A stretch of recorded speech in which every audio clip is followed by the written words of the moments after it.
Ο άγνωστος φίλος που με κατηγορεί για το φόνο του Έντουαρτ Σέτον. Το θυμάμαι πάρα πολύ καλά το Σέτον. Τον δίκασα τον Ιούνιο του 1930.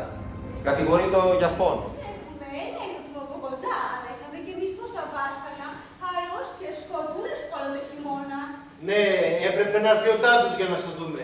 Α, Τζούλια μου, πόσο χάρηκα σου ορκίζομαι.